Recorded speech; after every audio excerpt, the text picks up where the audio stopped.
할렐루야. 네, 여러분 다시 한번 죄송한 말씀드립니다. 에어컨이 지난 화요일 날 새벽에 안 돼서 사람을 불러서 고쳤는데 이상이 없었는데 오늘 또 안 되네요. 너무 죄송하고요. 여러분 생각할 때 아까 드렸지만 나는 몸이 여름 같다라고 생각하시는 분은 뒤에 가서 예배 드리시고요. 나는 몸이 겨울이다라고 하시는 분은 앞에서 예배 드리시면 좋겠습니다. 여러분 우리 교회 봄과 여름과 가을과 겨울이 다 있어서 감사드립니다. 아멘. 네. 하나님 말씀 보겠습니다. 룻기 3장 18절 말씀 보도록 하겠습니다. 룻기 3장 18절 말씀입니다. 자, 한 절 말씀인데요. 같이 읽도록 하겠습니다. 룻기 3장 18절 말씀 시작. 이에 시어머니가 이르되 내 딸아 이 사건이 어떻게 될지 알기까지 앉아있으라. 그 사람이 오늘 이 일을 성취하기 전에는 쉬지 아니하리라 하니라. 아멘. 우리 옆 사람하고 인사했으면 좋겠습니다. 네, 귀하십니다. 귀하십니다. 네, 감사드립니다. 네, 여러분. 더우시죠? 네, 죄송하고요. 네, 말씀 증거하도록 하겠습니다. 성경은 하나님과 나의 이야기라고 말씀을 드렸잖아요. 성경에 나오는 모든 이야기와 인물들은 그 전체가 지금 내 안에서 이루어지고 있는 사건들을 기록한 거예요. 그래서 창세기가 옛날 얘기가 아니고 계시록이 미래의 이야기가 아니란 말입니다. 그래서 우리가 지금 이 현재 지금 나에게 말씀하시는 이 하나님 앞에 그 말씀이 때로는 좌우의 날성검이 되어 나라는 존재의 관절과 골수와를 찔러 쪼개기까지 하고, 때로는 그 말씀을 들을 때 점여지는 아픔에 치를 떨기도 하고, 때로는 그 말씀 앞에 나의 죄인된 모습이 드러나므로 처절하게 괴로워하기도 해요. 나를 때리고 찌르는 그 말씀을 내가 받아내면서 성령님의 감동과 감격이 내 속에서 나의 속사람을 살리는 일을 예배 가운데 말씀이 하시는 것입니다. 그리고 그 은혜는 나의 의지를 발동시키는 것이 아니라 나의 할 수 없음과 나의 불가능함과 예수 그리스도의 은혜만이 오롯이 드러나게 하여 나로 하여금 그 자리에 납작 엎드려 하나님 앞에 면목 없는 감사의 눈물만 쏟아내게 되는 일들을 말씀이 하시는 거예요. 그렇기 때문에 여러분, 말씀을 나의 관점과 나의 중심으로 받아들이면 우리는 하나님이 하시는 일들을 볼 수가 없고 도덕과 윤리로만 성경을 판단하게 됩니다.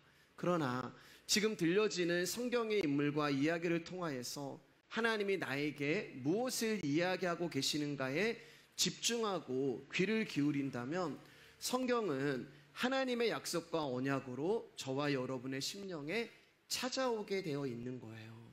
복음은 내가 누구인지에서부터 출발을 한다고 말씀을 드렸잖아요.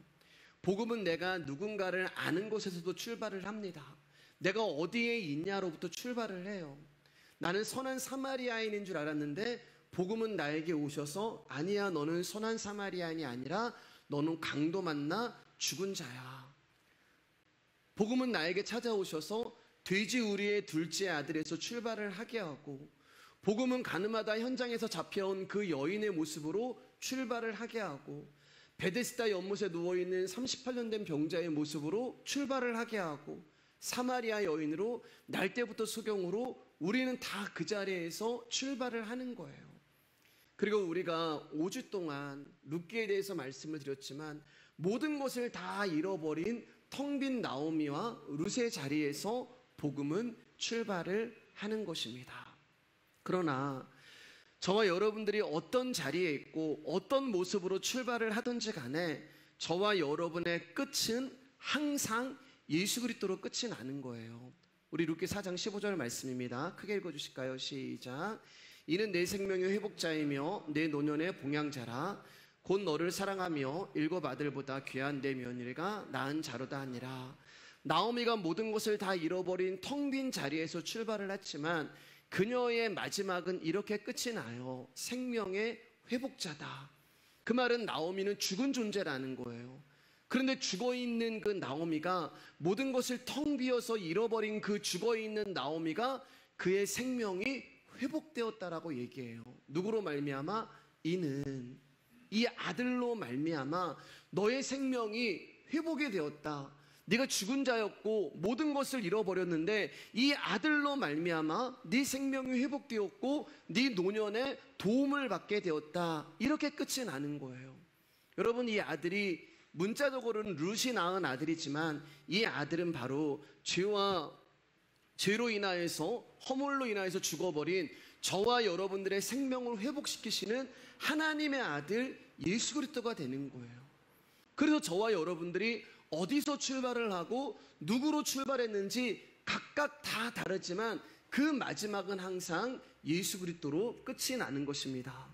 텅 빈 자리에서 출발을 하지만 마지막은 아들의 생명으로 끝이 나는 거예요. 오직 예수 그리스도, 이게 우리의 끝인 거예요. 그래서 성경의 모든 이야기는 다 같은 이야기인 것입니다. 수많은 인물, 또 수많은 상황, 또 수많은 환경이 다르지만 마지막은 항상 하나님의 아들 예수님의 이야기로 끝이 나는 거예요. 여러분, 왜 제 설교가 항상 똑같은지 아시겠죠? 어떤 분들은 목사님 설교는 맨날 똑같아, 어차피 예수님이야, 그렇게 불평하시는 분도 계실 수 있겠지만 항상 똑같은 이야기로 끝이 나야 하는 거예요.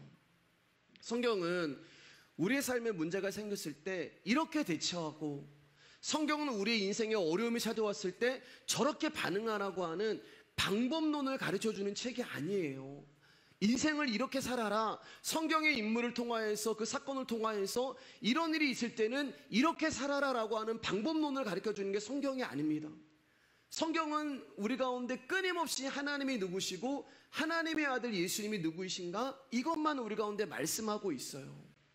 룻이라고 하는 인물을 우리 안에 집어넣으시고, 또 저와 여러분들을 나오미의 상황 가운데 던져 놓으심으로 말미암아 어떤 사람에게는 룻의 순종이 나오게 하시고, 또 어떤 사람에게는 나오미의 믿음이 나오게 하시는 거예요.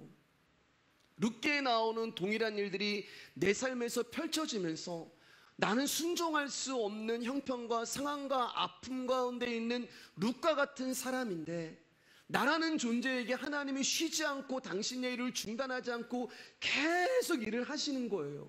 우리 눈에 보이지 않지만 하나님은 우리의 인생 가운데 계속 쉬지 않고 일을 하시는 거예요. 그 일하심으로 말미암아 나는 순종할 수 없는 자인데 어느 날 내 삶에서 순종이 나오기 시작하는 거예요. 나는 누구를 용서하고 사랑할 수 있는 자가 아닌데 그분이 쉬지 않고 일하심으로 말미암아 내 안에서 그분을 향한 용서와 사랑이 나오는 거예요. 제가 이번에 집회를 이제 갔어도 그런 얘기 했지만, 저는 여러분 예전에 기도 제목이 빨리 하나님 나라 가는 거였어요. 예. 그래서 저희 이제 사모랑 아이들 가운데 아빠는 65살에 하나님 나라 갈 거야, 이런 얘기를 많이 했어요. 예. 너무 이 예수 그리스도가 귀하시고, 너무 그 예수님이 너무나 저한테는 너무너무 엄청난 분이시고, 나 같은 존재를 살려주셨다는 그 복음이 크니까 여러분, 제가 하나님 나라 가고 싶은 거예요. 그 하나님 나라 가서 그분과 영원히 살고 싶은 소망이 막 있는 거예요. 그래서 그런 이야기를 했어요. 예. 과부 만들고 아빠 없는 애들 만들겠다, 이런 생각은 안 들고. 근데 여러분, 제가 개척을 하고서 기도 제목이 바뀌었어요. 저 오래 살 거예요, 여러분. 네. 오래 살 거예요. 왠지 아세요, 여러분? 보고 싶거든요. 여러분 안에 룻이 나오는 것을 보고 싶고, 여러분 안에 나오미가 나오는 것을 보고 싶고, 여러분 안에 아브라함이 나오는 것을 보고 싶고, 아만할 때까지 여러분 안에 이스라엘의 야곱이 나오는 것이 보고 싶고, 성경에 나와 있는 하나님과 나의 이야기가 정말 내 인생 가운데서 나오는 것을 여러분 보고 싶어요. 쉬지 않고 일하시는 하나님의 열심으로 인하여서 나에게 룻의 순종이 나오고, 나오미의 믿음이 나오고, 보아스의 은혜가 나오는 것을 저도 제 안에서 보고 싶고, 여러분 안에서도 나오는 것을 보고 싶습니다. 여러분, 우리는요, 그분을 아는 만큼 그분을 향한 우리의 헌신이 나오고, 우리의 사랑이 나오고, 우리의 믿음이 나오는 거예요. 내가 그분을 아는 만큼만 내 신앙이 자라는 것입니다. 절대 이것을 넘어설 수가 없어요. 이 말은 저와 여러분이 예수님이 누구인지 아는 만큼만 저와 여러분들은 하나님의 섭리와 계획과 뜻을 알 수 있다는 거예요. 우리가 믿음으로 산다, 예수님을 위해서 산다는 말을 자주 하잖아요. 그런데 내가 예수님을 아는 만큼만 믿음으로 살 수 있고, 내가 예수님을 아는 만큼만 예수님을 위해서 살아갈 수 있는 거예요. 이거는 절대 변하지 않은 진리입니다. 여러분, 하나님을 알고 예수님을 아는 만큼만 사라지는 거예요. 제가 개척을 하고 여러분에게 뭔가 딱히 요구하는 게 없잖아요. 어떤 헌신을 요구하는 것도 없고 어떤 봉사를 요구하는 것도 없잖아요. 그런데 여러분, 제가 딱 한 가지 강조하는 게 있잖아요. 저도 제 안에 어느 날 놀랐어요. 제 성격에 막 카리스마가 있는 성격이 아니란 거 아시잖아요. 근데 어느 날 제가 깜짝 놀랐는데, 이게 얼마 안 됐는데, 여러분, 말씀에 대해서 제가 굉장히 단호함이 있고 담대함이 제 안에 있더라고요. 어디 가서 예수 그리스도를 이야기하면 그전에는 아무 말도 안 하고 그렇죠 그렇죠라고 얘기하는데, 누군가가 복음이 아닌, 누군가가 말씀이 아닌 것에 대해서 이야기를 하면 저도 모르게 거기에 대해서는 불끈하는 게 있더라고요. 제가 얼마 전에 그것을 발견했거든요. 여러분, 제가 이것을 강조하잖아요. 말씀의 자리에 나오시기를 바랍니다. 왜냐하면 그분을 아는 만큼만 내가 사라지기 때문에 그래요. 초신자는 교회 처음 나온 사람을 초신자라고 이야기하지 않습니다. 예수 처음 믿는 사람을 초신자라고 얘기하지 않아요. 초신자는 말씀을 알지 못하는 사람이 초신자예요. 말씀을 알지 못하면은 예수님이 누구인지 모르고, 예수님이 누구인지 모르면은 내 삶에서 예수의 삶이 나오지 않는 거예요. 그렇기 때문에 내가 신앙생활 몇십 년 했고 모태신앙이고 내 직분이 뭐고, 결코 이런 것들이 우리 가운데 자랑거리가 될 수가 없습니다. 하나님은 우리 가운데 당신을 계시해주고 알려주시는 방법은 말씀밖에 다른 것을 우리 가운데 주시지 않았어요. 그렇기 때문에 제가 여러분 가운데 말씀의 자리에 나오시는 것을 부탁드리는 거예요. 왜냐하면 한 번 말씀 듣는 것과 두 번 말씀 듣는 것과 세 번 예수 그리스도에 대해서 이야기하는 것이 다르기 때문에 그렇습니다. 순종할 수 없는 자가 순종이 나오고, 헌신할 수 없는 자가 헌신이 나오고, 용서할 수 없는 자에게서 하나님의 긍휼과 사랑이 나오고, 그게 성령님이 우리 안에서 쉬지 않고 일하시는 하나님의 열매가 되는 거예요. 말씀을 통하여서 하나님이 누구인지 들었더니 나오미가 아니라, 전에는 나오미가 보였단 말이에요. 그런데 말씀을 통하여서 내가 복음을 알고 하나님이 누구인지를 알았더니 나오미가 아니라 나오미를 품어주시는 하나님의 은혜가 보이고, 말씀을 통하여서 룻을 봤더니 룻이 아니라 룻을 불쌍히 여겨주시는 하나님의 사랑이 보이고, 말씀을 통하여서 하나님이 누구인지를 들었더니 보아스의 은혜가 보이더란 말이에요. 말씀을 통하여서 하나님이 누구인지 들었더니 이제 나에게 나오미의 믿음이 나오고 룻의 순종이 나오고 보아스의 은혜가 나오는 것입니다. 여러분, 이게 진짜 귀한 거예요.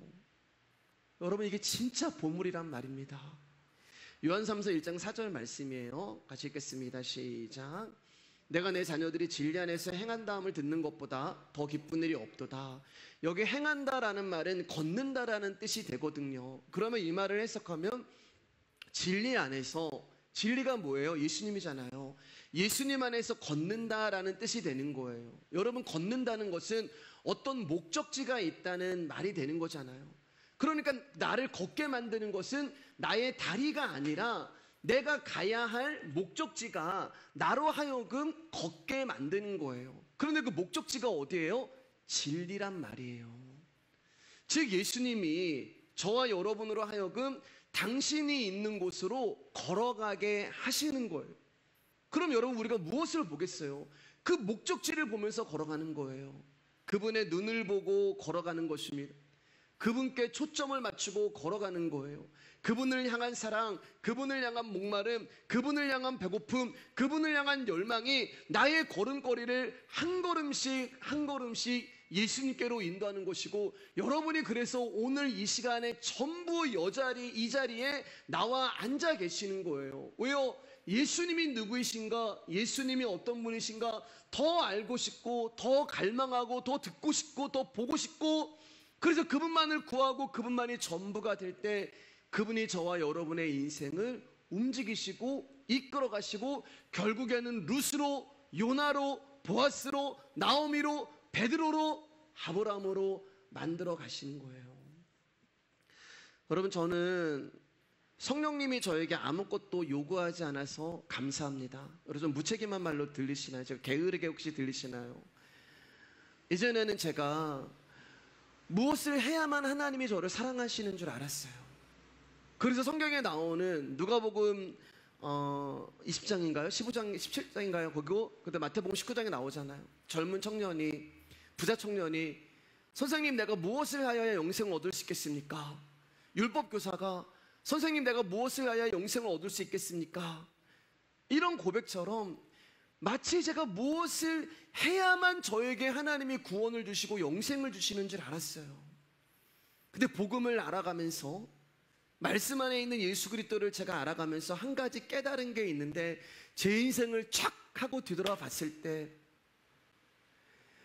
저도 이제 반백을 살았잖아요. 50을 넘어가는 제 인생을 딱 뒤돌아봤을 때 하나님이 한 번도 저에게 무언가를 요구하신 적이 없다는 것을 알게 됐어요. 여러분도 마찬가지예요.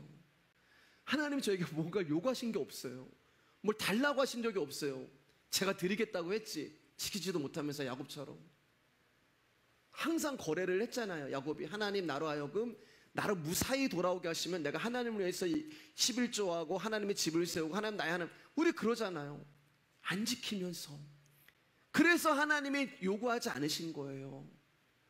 제가 지키지 않을 것도 아시고 저 같은 존재가 아무것도 할 수 없다는 것을 하나님이 아시기 때문에 무언가를 요구하지 않으신 것입니다. 그런데 여러분, 저같이 못난 자가, 아무것도 할 수 없는 무능한 자가 이 자리에서 매주 복음을 나누고 하나님의 비밀을 나누고 있는 거예요. 여러분 별로 안 놀라시죠?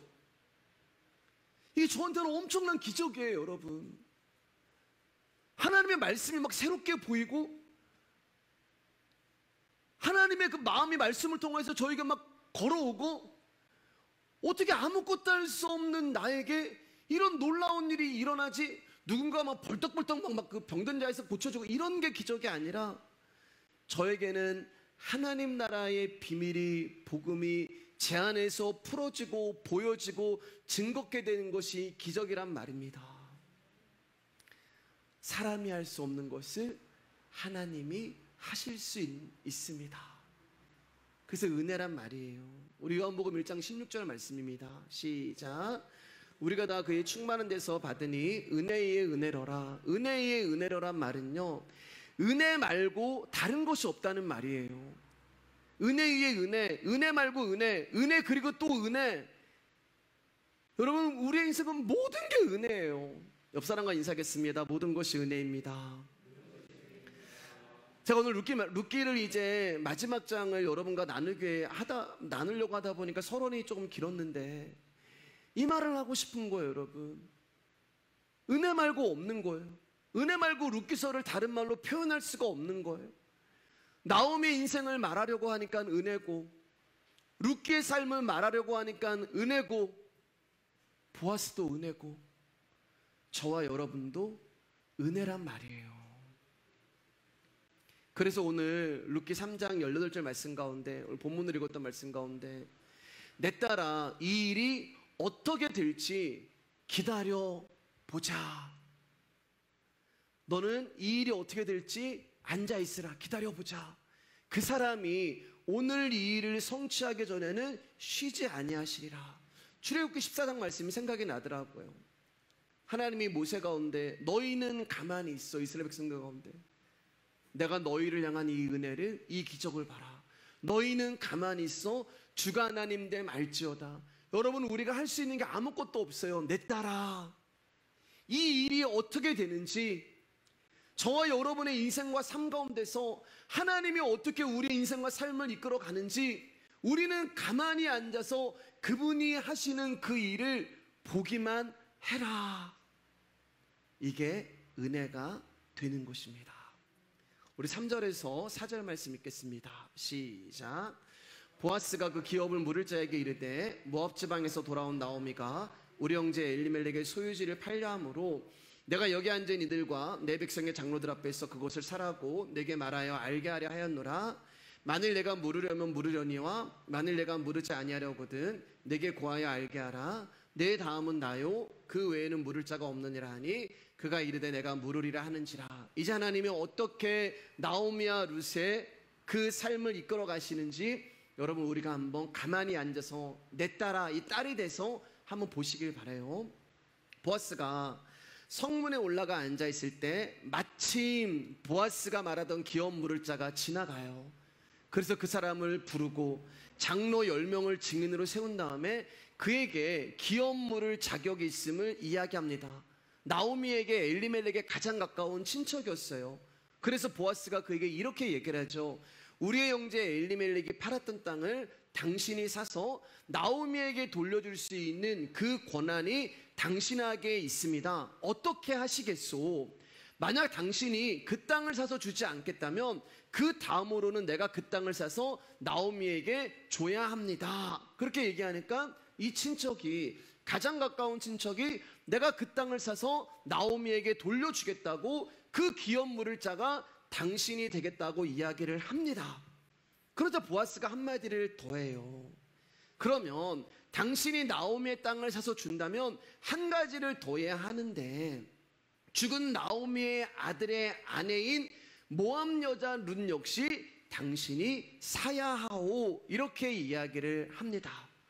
그러니까 조금 전까지 내가 물으리라 내가 나오미의 땅을 사서 내가 그 기업을 물으겠다고 한 그 사람이 이 말을 듣자마자 자신이 했던 맹세를 번복해요. 실소 나는 그렇게 하지 않겠소. 아니 그렇게 했다가는 내 재산만 손해볼 것이 뻔한데 나는 그 일을 하지 않겠소. 보아스 당신이 이 기업을 물으시오 라고 자기의 기업 무릎을 보아스에게 넘겨줍니다. 5절 6절이에요. 시작. 보아스가 이르되 내가 나오미의 손에서 그 밭을 사는 날에 곧 죽은 자의 아내 모압 여인 룻에게 사서 그 죽은 자의 기업을 그의 이름으로 세워야 할지니라 하니 그 기업 물을 자가 이르되 나는 내 기업에 손해가 있을까요? 나를 위하여 물으지 못하노니 내가 물을 것을 내가 물으라. 나는 물으지 못하겠노라. 여러분 이 친족이 왜 처음에는 물으겠다라고 이야기를 해놓고서 갑자기 못하겠다라고 취소를 한 걸까요? 그것은 여러분 뭐예요? 내 기업에 손해가 있을까 하여, 즉 내 재산에 손해가 있을까 해서 못하겠다고 말하고 있는 거예요. 보아스가 처음 말한 것을 승낙한 것은 나오미에게 후손이 없었기 때문에 그래요. 그 말은 내가 나오미에게 땅을 사줘도 나오미가 죽으면 결국 그 땅은 자기께 되거든요. 그러니까 이 사람은 손해볼 것이 하나도 없는 것입니다. 오히려 자기의 기업을 확장하는 것이고 명분도 실속도 챙길 수 있었기에 허락을 한 거예요. 그런데 며느리 룻까지 사게 되면 어떤 일이 일어나는 거예요? 그 며느리가 자식을 낳게 되면은 이 땅은 내 것이 아니라 룻의 것이 되어 가는 거예요. 그러니까 이 사람이 생각해 볼 때 뭐야? 그럼 나는 그냥 땅만 사주는 거네? 그래서 보아스에게 싫다라고 거절을 하는 것입니다. 여러분, 사람은 자신에게 유익이 되는 일에 대해서는 참으로 열성적이고 부지런해요. 자기 유익을 얻고 손해를 보지 않기 위해서 열심인 반면에 하나님의 말씀이 나의 삶에서 이루어지고 증거되어지는 일에 대해서는 상당히 부담감을 가지는 거예요. 우리가 말씀을 통해서 그것을 볼 수 있잖아요.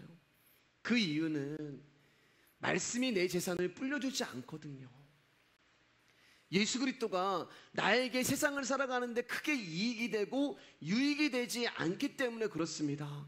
그렇기 때문에 말씀이 내 삶에서 이루어지는 것보다 내가 손해보지 않는 것이 더 중요한 거예요. 하나님이 보실 때 이 일이, 이 사건이, 이 환경이, 이 사람이 어떠한가를 생각하는 것이 아니라 이 일이, 이 환경이 이 사람을 통해서 나에게 이득이 되냐, 나에게 손해가 되냐, 그 손익을 통하여서 이 사건을 물으기도 하고 물리기도 하는 거예요. 그래서 처음에 자신에게 유익이 된다 생각하니까 내가 그 땅을 사겠다, 물으겠다라고 말을 했다가 손해가 될 것을 생각하니까 아니야, 나는 그렇게 하지 않겠다. 네가 물으라라고 이야기를 하는 거예요. 7절 8절입니다. 시작. 옛적 이스라엘 중에는 모든 것을 물으거나 교환하는 일을 확정하기 위하여 사람이 그의 신을 벗어 그의 이웃에게 주더니 이것이 이스라엘 중에 증명하는 전례가 된지라. 이에 그 기업 물을 자가 보아스에게 이르되 내가 너를 위하여 사라 하고 그의 신을 벗는지라. 여러분, 이 말씀은 굉장히 수치스러운 말씀이에요. 고엘 제도는 남편이 죽었을 때 죽은 남편의 형제가 그 아내를 취하여 죽은 형제의 후사를 이어가야 했단 말이에요. 그런데 만약 그 형제가 그 일을 원치 아니하면 죽은 형제의 아내는 그 장로들 앞에서 그 형제의 신을 벗겨버립니다. 그리고 그 형제의 얼굴에다가 이 여자는 침을 뱉고 그의 형제의 집을 세우기를 즐겨하지 아니하는 자라고 외치는 거예요. 자, 신명기 55장 9절 10절 제가 읽어드릴게요. 그의 형제의 아내가 장로들 앞에 나아가서 그의 발에서 신을 벗기고 그의 얼굴에 침을 뱉으며 이르기를 그의 형제의 집을 세우기를 즐겨 아니하는 자에게는 이같이 할 것이라 하고 10절 같이 읽을까요?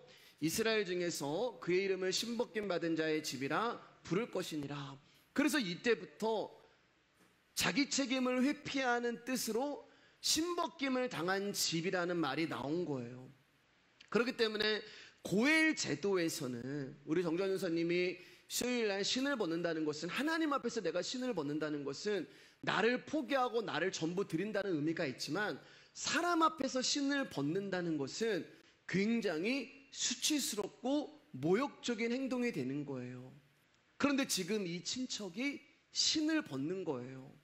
보아스와 장로들 앞에서. 어떻게 보면 굉장히 창피한 일이고 수치스러운 일이고 모욕적인 일인데, 이 사람에게 있어서는 자기가 수치를 당하고 모욕을 당하는 것보다 내 재산이 손해를 보는 것이 더 중요했기 때문에 이와 같은 행위를 하고 있는 거예요. 자, 그런데 여러분, 제가 이제 말씀을 준비하면서 제가 이제 사역을 저녁 집회하고 하루 종일 이제 사역 말씀을 준비했단 말입니다. 주일 사역을. 근데 하나님이 이런 마음을 주셨어요.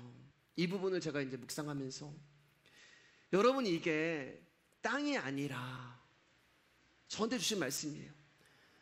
이게 땅이 아니라, 사랑하는 아들아, 너의 신앙이고 너의 믿음이라면 어떡하겠니? 동일하게 여러분 가운데 질문해 볼게요. 여러분, 이게 땅이 아니라요, 재산이 아니라요, 예수님을 믿는 신앙의 믿음의 고백이라면 여러분 어떻게 하시겠어요? 예수님이 나에게 이익이 되고 유익이 되면 나는 예수님을 믿습니다, 그분을 위해서 살겠습니다라고 사람들 앞에서 내가 물으리라라고 당당하게 고백했다가, 예수님이 나에게 마이너스가 되고 손해를 주는 존재가 되면 나는 물으지 않겠노라라고 하면서 신을 벗어버리는 모습이 우리 가운데 있잖아요. 저에게도 있고 여러분에게도 있잖아요. 그러니까 우리의 믿음이라는 게 대단한 게 아니란 말이에요, 여러분. 여러분, 왜 룻기를 시작할 때 룻기가 사사시대에 시작을 하냐? 그 사사시대의 특징이 뭐라고요? 말씀드렸어요. 나의 소견에 오른 대로 살아가는 것. 말씀도 소용없어요. 십자가도 소용없어요. 그저 내 소견에 이게 나에게 이익이 되면 나 예수님 사랑합니다. 나의 소견에 예수님이 나에게 손해가 되는 분이면 나 예수님이 안 믿습니다. 이게 사사시대를 살아가는 사람들의 모습이었고 저와 여러분의 모습이란 말이에요. 그래서 제가 룻기를 처음 강해하는 날 우리 역시 이 사람들과 다를 바가 없다고 말씀드린 기억이 있습니다. 우리는 어떤 선택과 결정을 할 때 나의 유익과 손해, 그리고 하나님 말씀 사이에서 많은 갈등을 해요. 그리고 스스로 어떤 결정을 내려야 할 때 우리는 하나님의 말씀보다 나의 유익을 따라 결정하는 일이 비일비재해요. 여러분, 제가 이 말 요새 굉장히 많이 하는데, 오른손이 하는 일을 왼손이 알기 전에 고민하지 말고 순종하라고 여러분 가운데 말씀드리잖아요. 오른손이 하는 일은 성령님이 나에게 하시는 일이에요. 마음을 주신 거예요. 근데 오른손이 하는 일을 왼손이 안다는 건 뭐예요? 이미 나를 거쳐간 거예요. 우리는 순종 못해요. 왠지 아세요, 여러분? 아까워요. 하나님의 일이 나를 통해서 왼손이 알게 되면 나를 통해서 아까워요. 내가 손해보는 것 같고 내가 아깝기 때문에 하나님을 위해서 순종할 수가 절대 없습니다. 왜냐하면 우리는 철저하게 나의 이익과 손익을 위해서 살아가는 자들이지 하나님의 말씀이 이끄시는 대로 살아가는 자들이 아니기 때문에 그래요. 더 심각한 것은 뭐냐? 그러한 잘못을 결정해 놓고서 내 마음에 하나님이 하시는 일이라는 것을 알면서 내가 순종하지 않은 것을 알면서도 거기에 대해서 애통함이 없고 한탄함이 없다는 거예요. 그저 자기의 유익을 따라 결정하고 행동하는 것을 옳은 것으로 여기고 전혀 거기에 대해서 잘못됨이 없다는 것처럼 행동하는 것이 더 큰 문제가 되는 것입니다. 사랑하는 여러분, 예수 그리스도의 십자가에 대해서 깊이 묵상하시기를 축복합니다. 좀 더 강하게 얘기해 볼게요. 여러분, 내가 십자가 예수님에 대해서 깊이 묵상하기 싫으시다면 교회 안 나오시는 게 나아요. 교회 출입을 포기하시기 바랍니다. 예수님을 마음에 두고 예수님에 대해서 생각하기 싫은 사람이 교회를 찾아야 할 이유가 없기 때문에 그래요. 그러나 말씀과 내 유익 사이에서 수시로 갈등하고 말씀과 내 이익 사이에서 수시로 말씀을 저버리고 내 유익을 따라가는 자신의 삶이 보여지고 그것이 내 마음 가운데 갈등이 되고 심각함으로 여겨진다면, 그리고 그러한 자신의 삶이 고쳐지고 온전히 그리스도를 향한 마음으로 살고 싶은 열정이 있다면, 여러분, 우리는 예수 그리스도의 십자가를 깊이 생각하셔야 돼요. 예수님이 지신 십자가에서 예수님이 자기 유익을 구하는 것이 뭐가 있었어요? 예수님은 남을 살리기 위해서, 남에게 유익을 주기 위해서 자신의 생명을 주신 거예요. 저와 여러분 가운데 영생과 구원과 생명을 주시기 위하여 스스로 자신을 죽음 안으로 밀어 넣으신 것입니다. 스스로 손해당함을 기뻐하신 거예요. 스스로 해가 당함을 기뻐하신 거예요. 우리는 그분의 제자들이고 그분을 닮아가는 자녀들이잖아요. 그러면 이 삶이 나와야 되는 거예요. 예수님에게는 자신의 유익보다 더 큰 기쁨이 있었는데 아버지 하나님의 뜻을 이루는 것이 더 기쁨이었어요. 데살로니가전서 1장 3절 말씀입니다. 시작. 너희의 믿음의 역사와 사랑의 수고와 우리 주 예수 그리스도에 대한 소망의 인내를 우리 하나님 아버지서 끊임없이 기억하미니. 복음은 희생하는 거예요. 교회는 누군가의 희생으로 세워지는 것입니다. 나라는 존재는 부인되어지고 희생되어지면서 나를 살리신 그리스도의 모습이 우리 안에서 드러날 때 나는 희생을 하고 나는 손해를 보지만 우리라고 하는 교회의 사랑의 공동체가 세워지는 거예요. 여러분, 자기 유익은 잠시예요. 그러나 그리스도에게서 얻어지는 유익은 영원한 것입니다. 다만 영원한 유익의 가치를 평가절하하면서 눈에 보이는 유익을 쫓아가는 연약한 마음이 우리로 하여금 그리스도의 길을 가지 못하게 하는 거예요. 말씀을 들을 때, 말씀을 생각할 때, 아, 이게 형제에게 유익이 되는 것인가? 형제에게 유익이 되는 것을 생각하면서 사는 것은 피곤한 일이에요. 여러분, 우리 공동체 가운데 내 옆에 계신 집사님, 내 옆에 계신 권사님을 생각하면서 살아가는 교회는 피곤한 거예요, 여러분. 여러분, 여기 와서 왜 교회 청소하고, 여기서 왜 식사 준비하고, 여러분, 나한테 있는 것을 다른 사람들, 내가 손해보는 거잖아요. 나에게 전혀 이익과 유익이 없는 일이 교회의 일이에요. 그러나 데살로니가전서 1장 3절 말씀대로 믿음에는 역사함이 있고 사랑에는 수고함이 있으며 소망에는 인내가 있다는 말이에요. 다시 말하면 역사함이 없는 믿음은 믿음이 아니며 수고함이 없는 사랑은 사랑이 아니며 인내가 없는 소망은 소망이 아니라는 말입니다.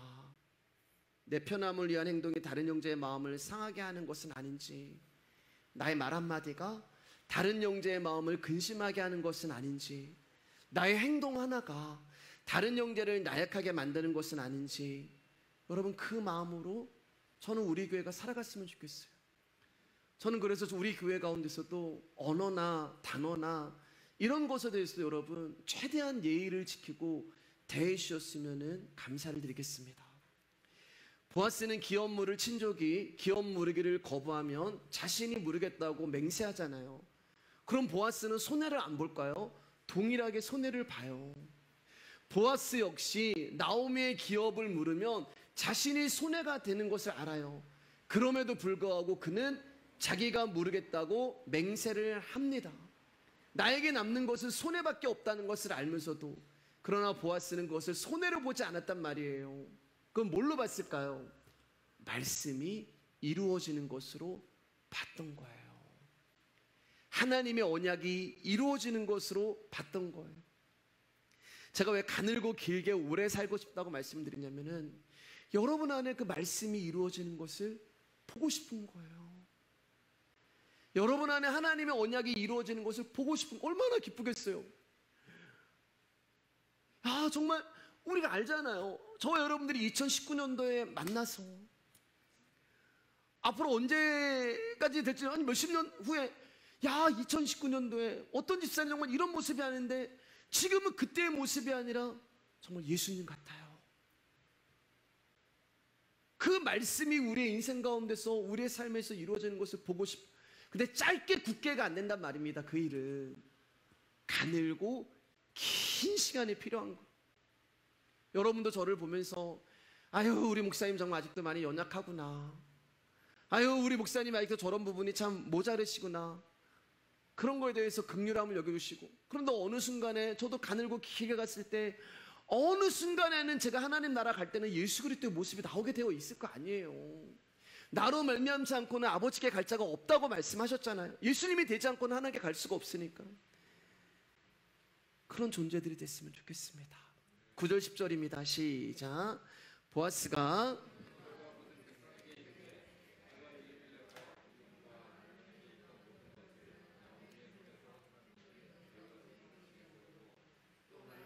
모압 여인 룻을 사서 나의 아내로 맞이하고 그 죽은 자의 기업을 그의 이름으로 세워 그의 이름이 그 형제 중과 그곳 성문에서 끊어지지 아니하게 하며 너희가 오늘 증인이 되었느니라 하니라.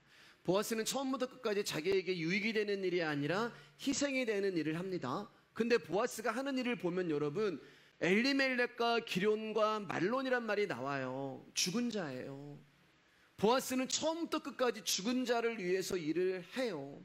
이 일을 보아스가 주저하지 않겠다고 나서는 것은 이것이 말씀이 이루어지는 것임을 알았기 때문에 그렇습니다.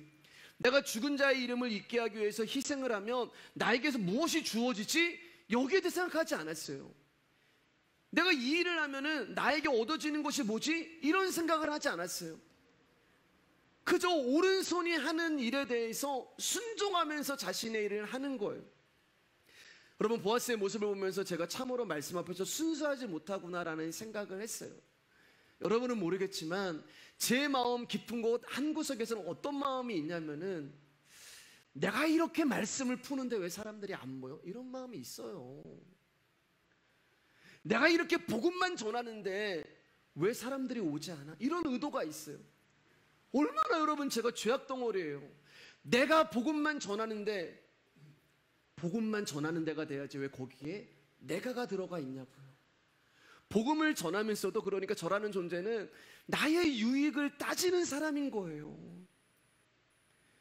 목사라는 사람이 말씀을 전하면서도 왜 이 말씀에 반응하지 않아? 내가 이렇게 말씀을 전하는데 나의 유익을 따지는 자가 저란 말입니다. 그러니까 저와 여러분들은 한순간도 우리 자신의 유익에서 떠나지 못하고 살아가는 자들이에요. 그런데 예수님이 이러한 저와 여러분들을 부끄럽게 만드셨습니다. 아무것도 따지지 않고 자기에게 유익이 되지 않음에도 불구하고 희생하면서 하나님 말씀에게 순종하는 모습을 보아스를 통하여서 예수 그리스도가 누구인지를 보여주고 있는 거예요. 11절 12절입니다. 시작.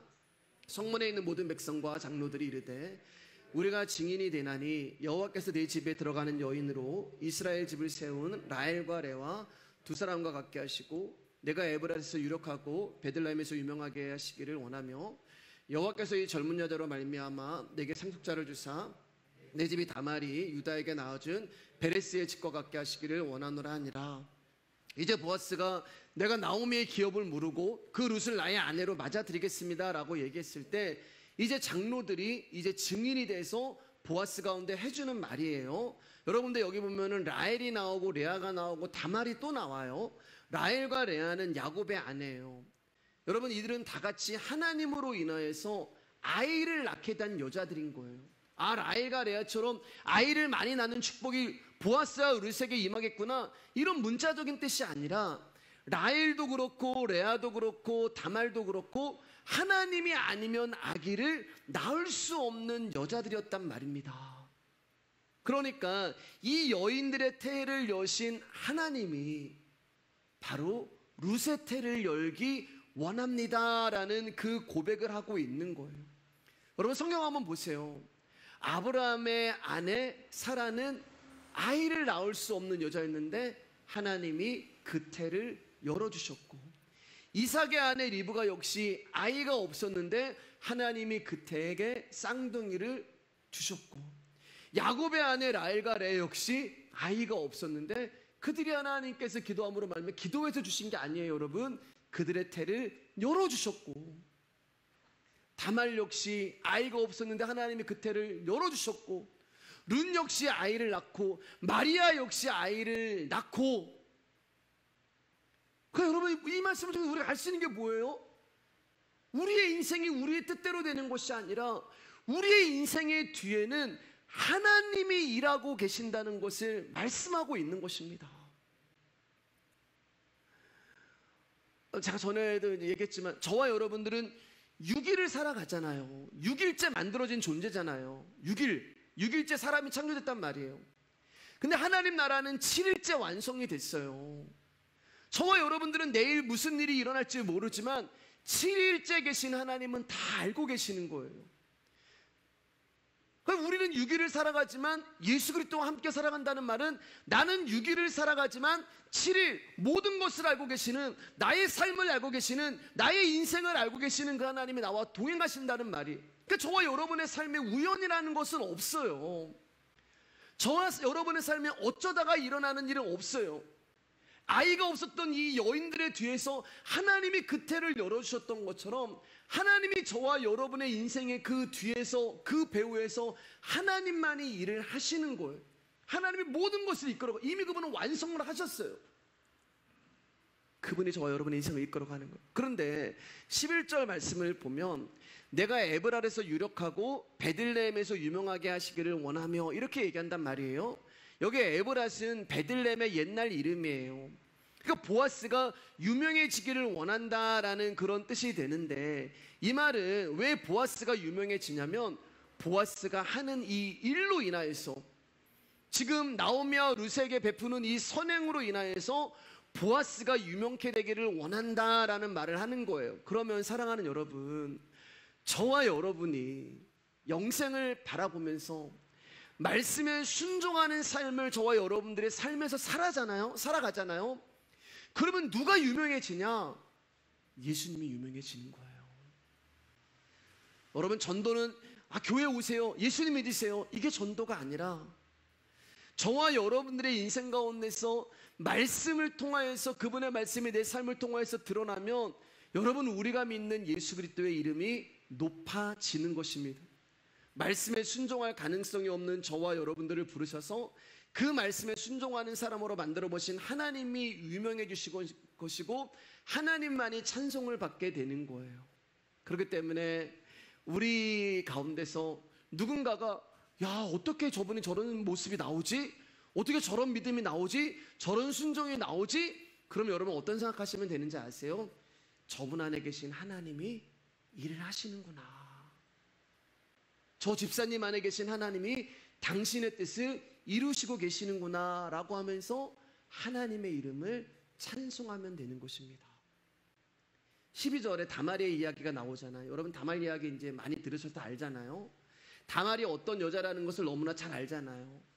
유다의 인간적인 생각에 의해서 가문이 끊어질 위기를 자신이 스스로 창녀의 자리로 내려가 희생함으로 그 가문을 이어지게 한 여자가 다말이 되는 거잖아요. 그런데 여러분, 다말이 원해서 창녀가 됐겠냐고요. 한번 생각해 보세요. 아니 다말이 원해서 창녀의 자리로 내려갔겠냐고요. 다말이 원해서 시아버지와 동침을 했고, 룻이 원해서 보아스와 동침을 했고, 마리아가 원해서 주의 계집종이 오니 나 천연대 잉태하기를 원합니다라는 그런 고백을 했겠냐고요. 사람이 한 것이 아니라 하나님이 하신 거예요.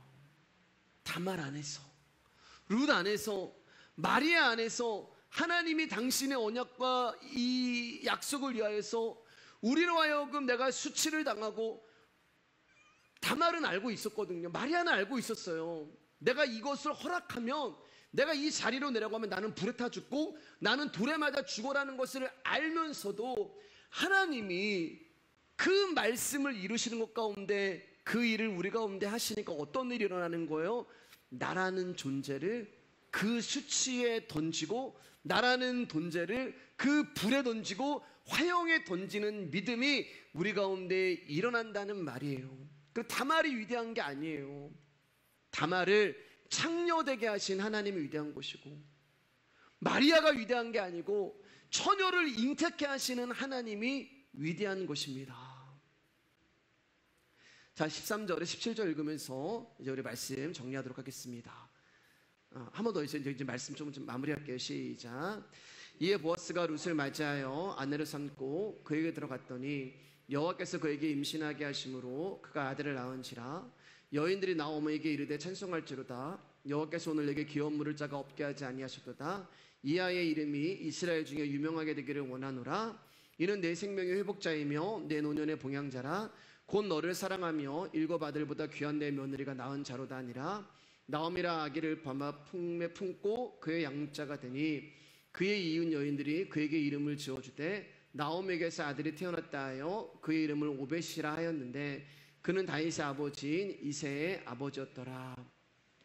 자, 이제 말씀 천천히 마무리할게요. 분명 보아스와 결혼한 여인은 룻이고 아들을 낳은 사람도 룻이에요. 그러면 당연히 축하를 받아야 하는 존재는 룻이 되어야 하는데 룻의 이야기가 없어요. 여인들은 나오미를 축하하고 있어요. 그리고 심지어 룻이 낳은 아들을 나오미가 낳았다라고 이야기를 하며, 룻이 낳은 아이가 나오미에게는 생명의 회복자며 노년의 봉양자며 일곱 아들보다 귀한 아들이라고 노래를 해요.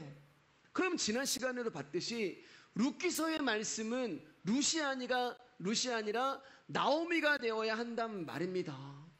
룻기서의 중심은 나오미가 되어야 하는 거예요. 근데 나오미는 한 게 없잖아요. 아들을 낳은 것도 아니고 보아스와 동침을 한 것도 아니고 그저 그녀가 한 게 있다면 보아스에게 룻을 보낸 것밖에 없어요. 자, 그러면 왜 성경은 이렇게 이야기를 할까? 나오미의 아들은 룻의 희생 때문에 맺어진 열매란 말이에요. 이방 여인으로서 자기 고향을 버리고 이방인이기에 천대와 무시를 받을 수밖에 없는 이스라엘로 돌아왔어요. 그리고 시어머니의 기업을 잇기 위해서 보아스가 누운 발치 아래 이불을 들고 몰래 들어가는 수치스러운 일까지 마다하지 않았어요. 그러니까 룻의 희생으로 말미암아, 룻의 수치로 말미암아 탄생한 아들이 그 열매가 아들인데, 성경은 그 아들을 룻의 아들이라고 하지 않고 나오미의 아들이라고 부르고 있는 것은 룻의 희생 덕분에 아들을 얻고 기업을 이어가는 복을 누리게 되었기 때문에 그렇습니다. 여러분, 이게 복음이에요. 저와 여러분이 한 게 아무것도 없는데 예수 그리스도의 희생 덕분에 복을 누리게 되었다는 거예요. 나오미는 도저히 아들을 낳을 수 없는 상황이었는데, 기업이 끊어졌는데 룻의 아들의 희생으로 그 생명을 얻은 것처럼 저와 여러분 역시 예수 그리스도로 말미암아 이 생명을 얻은 거예요. 그러면 한 가지 의문이 드는 게 있단 말입니다. 그럼 아들을 죽이시지 마시지. 처음부터 이렇게 아들을 주실 거면 처음부터 모압 땅에서 그 아들을 죽이시지 마시지. 왜 하나님은 처음에 아들을 다 죽이시고 다시 아들을 낳을 수 없는 상황으로 나오미를 몰아가신 후에 룻의 희생으로 말미암아 아들을 나오미에게 주신 것일까? 여기에 영적인 비밀이 숨겨져 있는데, 첫 번째 아들은 죄로 말미암아 나의 유익을 위하여서 하나님의 땅, 약속의 땅을 버려버리고 나는 하나님 없이 살아갈 수 있어요 라고 나간 그 죄의 모습이 첫 번째 아들들의 모습이 되는 거예요. 그러한 나오미와 그 아들을 하나님 나라는 가만두지 아니하시고 죄라는 것을 죽여버리시고, 그리고 텅 빈 나오미로 만들어서 베들레헴으로 돌아오게 하셔서 거기서 다시금 아들을 주시는 거예요. 다시 말하면 아버지의 유산을 가지고 아버지의 집을 떠나버렸단 말이에요. 나는 아버지 없어도 이 유산 가지고 얼마든지 살 수 있어요. 그 유산이 아들들이란 말이에요. 첫 번째 아들들. 근데 그 아들들이 다 없어지는 거예요. 그리고 빈털터리가 되어서 아버지 집에 가야지. 그때 아버지 집에 갔을 때 아버지가 그에게 다시금 너는 내 아들이야 라는 것을 확인해 주잖아요. 그러니까 첫 번째 아들은 죄로 인해서 죽어버린 아들이지만 두 번째 아들은 그 죄를 용서하신 하나님의 아들 예수 그리스도가 나오미에게 주어짐으로 말미암아 나오미의 생명이 회복이 되는 것입니다. 자, 18절 22절 읽고 이제 말씀 마칠게요. 시작. 베레스의 계보는 이러하니라. 베레스는 헤스론을 낳고 헤스론은 람을 낳았고 람은 아미나답을 낳았고 아미나답은 나손을 낳았고 나손은 살몬을 낳았고 살몬은 보아스를 낳았고 보아스는 오벳을 낳았고 오벳은 이새를 낳고 이새는 다윗을 낳았더라. 이상하게 룻기의 족보는 베레스란 사람으로 시작을 언급이 돼요. 베레스는 다말이 낳은 아들인데 쌍둥이 아들 중에 하나예요. 아까도 말씀드렸지만 다말은 유다의 가문을 잇기 위해서 자신을 희생한 여인이잖아요. 유다의 가문은 다말의 희생으로 말미암아 끊어짐을 면하고 구사일생되어 그렇게 탄생한 아들이 베레스란 말이에요. 그리고 베레스 역시 룻의 희생으로 탄생한 오벳 역시 룻의 희생으로 탄생한 아들이 되는 거예요. 그래서 룻기서의 족보가 베레스로 출발을 하고 오벳이 나온다는 것은 누군가의 희생으로 말미암아 생명이 주어진다는 것을 알려주기 위하여 이 룻기의 족보에 베레스, 다말의 희생으로 탄생한 베레스가 나오고 룻의 희생으로 탄생한 오벳이 나오는 거예요. 자, 그런데 여러분들 말씀 마칠게요. 룻이 아들을 낳았는데 그 아들의 이름을 오벳이라고 했잖아요. 그런데 성경은 그 아들을 룻의 아들이라고 얘기하지 아니하고 나오미의 아들이라고 이야기합니다. 그러면 나오미의 아들 이 오벳의 아버지는 누굴까? 여러분 잘 따라오셔야 돼요. 이제 마지막인데요. 룻이 아들을 낳는데 성경은 룻의 아들이라고 얘기하지 아니하고 나오미의 아들이라고 얘기해요. 그렇죠? 이해되시죠? 나오미의 아들이다. 그럼 아버지는 누굴까?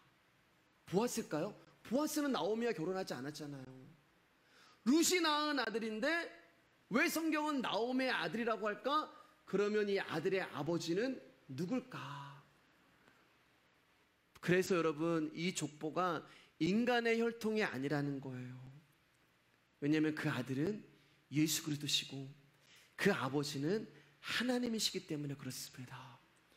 그래서 그 하나님과 예수 그리스도가 룻과 나오미라고 하는 저와 여러분의 인생 가운데 찾아오셔서 당신의 희생으로 말미암아 우리 가운데 영원한 생명인 복음을 주시는 그 이야기가 바로 룻기의 이야기가 되는 거예요. 하나님의 사랑이 우리를 붙들고 있으며 저와 여러분을 그분의 희생으로 돌아오게 했으며 희생으로 저와 여러분들이 살아가고 있는 것입니다. 그렇기 때문에 여러분 자랑하지 마시고 여러분의 이름도 내세우지 마시고 그저 예수 그리스도의 희생 그것만 자랑하며 룻과 나오미 내 인생 가운데 찾아오셔서 오늘도 일을 이뤄가시는 하나님의 이 열심을 여러분 보시고 찬송하시기를 주님의 이름으로 축복합니다.